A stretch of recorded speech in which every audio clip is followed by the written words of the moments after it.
Rain hit the cracked sidewalks outside Millstone High, washing away the chalked slogans of yesterday's pep rally. Inside, laughter echoed down the corridors. But it wasn't the kind that brought joy. It was sharp, cruel, the kind that cut deeper than a knife. In the middle of that noise walked a quiet girl named Elena Rivers, 16, carrying a faded backpack and wearing a too large denim jacket that once belonged to her late father. Her sneakers squeaked on the linoleum floor as she searched for her next class. She had transferred here just 3 days ago after her mom moved them from a small town, hoping for a fresh start. But fresh starts didn't exist in schools like this. Elena kept her head low. She wasn't used to the whispers yet, the quick glances, the judging eyes. People had already started talking. That's the new girl from the shelter. Her mom works night shifts. She looks like she's hiding something. None of them knew what Elena had survived before she came here. The loss, the years of silence, the nights when she heard her mother crying quietly in the next room. The bell rang. She stepped into history class, where 3 seniors, Alyssa, the blonde cheer captain, Trent, the football star, and Kyle, his loud-mouthed friend, occupied the back row like predators. They'd already noticed her. Alyssa whispered something to Kyle, and he smirked. Elena sat in the corner seat, clutching her notebook. Mr. Hammond started talking about the Civil War, but the whispers behind her got louder. A crumpled paper ball hit the back of her head. Another followed. She didn't turn. Then a voice said, "Hey, new girl, you deaf or just too scared to say anything?" Laughter erupted. She tried to ignore it, but then Trent leaned over her desk. "What's with that jacket? Your dad's or your boyfriend's?" He sneered. She froze. He didn't know, but the question hit a wound that hadn't healed. Her father had died when she was 10. Her silence only fueled their cruelty. "She's weird," Alyssa muttered, flipping her hair. "Probably one of those emo freaks." By lunchtime, things got worse. In the cafeteria, Elena found an empty table near the corner. She unwrapped her sandwich quietly while the others filled the room with laughter and noise. Then she heard Alyssa's voice again, louder this time. "Hey, new girl, you think you're too good to talk to people?" Elena looked up. The entire table of cheerleaders stared at her. "Leave me alone," Elena said softly. "What was that?" Kyle mocked. He stood, towering over her. "You heard her. She thinks she's special." Then he grabbed her tray and dumped it on the floor. The cafeteria went silent for a second. Elena's heart pounded. Every instinct told her to walk away, but humiliation burned inside her chest. She bent down to pick up her sandwich. That's when Kyle's shoe crushed it. "Oops," he said. Laughter broke out. "Maybe you should eat it off the floor, new girl." Tears welled up in her eyes. The room spun. No one helped. Not the teachers, not the students. She ran out. The next morning she didn't want to go back. Her mom, Laura Rivers, stood by the doorway, still in her nurse scrubs. "Honey, you've got to be strong," she said gently. "People can be cruel, but they only win if you give them power."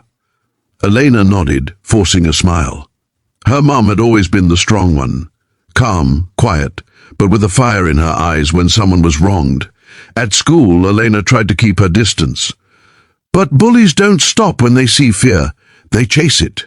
That afternoon, as she was leaving for home, she found her locker open. Her notebooks were torn. Her father's old photo, the one she kept hidden inside, was ripped in half. The sight made her knees go weak. Behind her, Alyssa's voice echoed down the hall. "Oops, didn't mean to break your little family photo," she sneered. Elena turned, trembling. "Why are you doing this?" she asked. "Because you exist," Alyssa spat. "And people like you don't belong here." Trent stepped forward.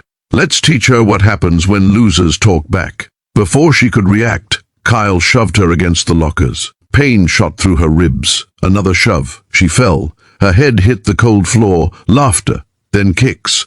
1, 2, 3. Her body curled in pain. She screamed, but the hall was empty. "Stop!" she gasped, but they didn't. They hit her until she couldn't move.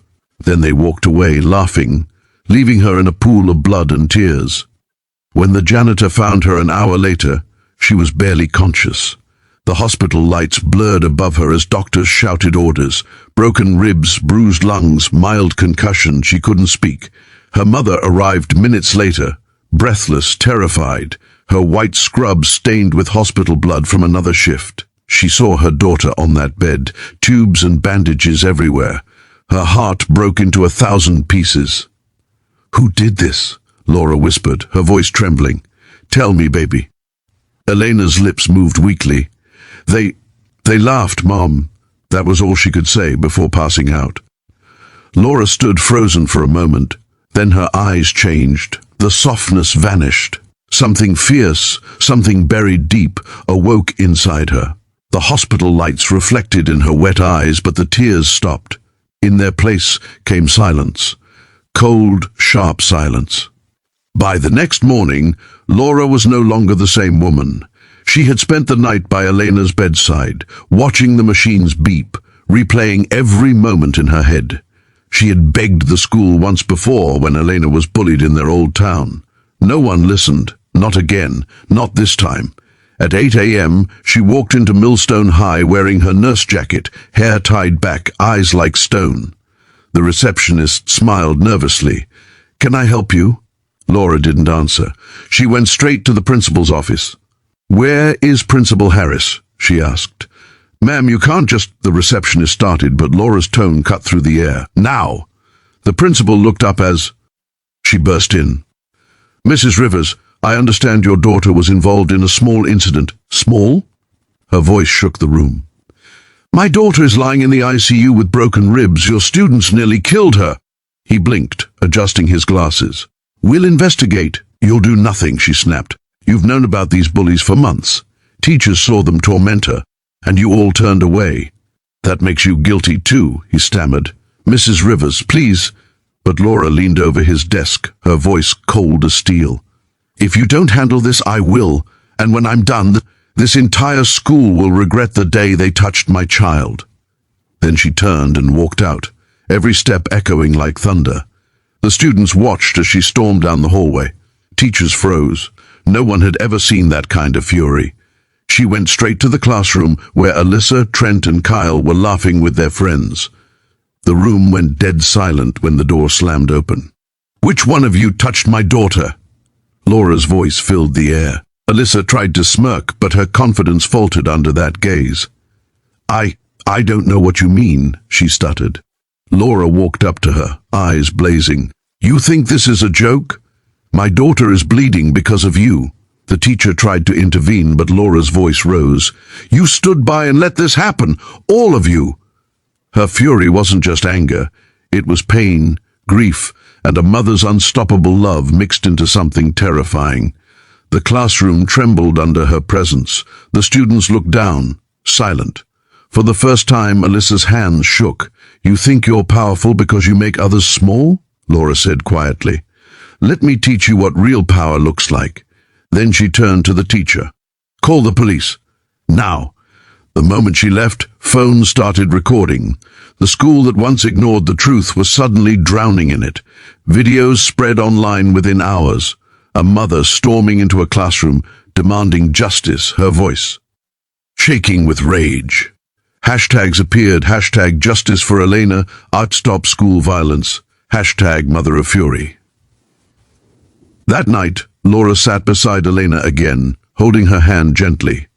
"I started something today," she whispered, "and I won't stop until everyone who hurt you pays." Outside, rain began again, heavy, cold, relentless, like the world itself was washing away its sins.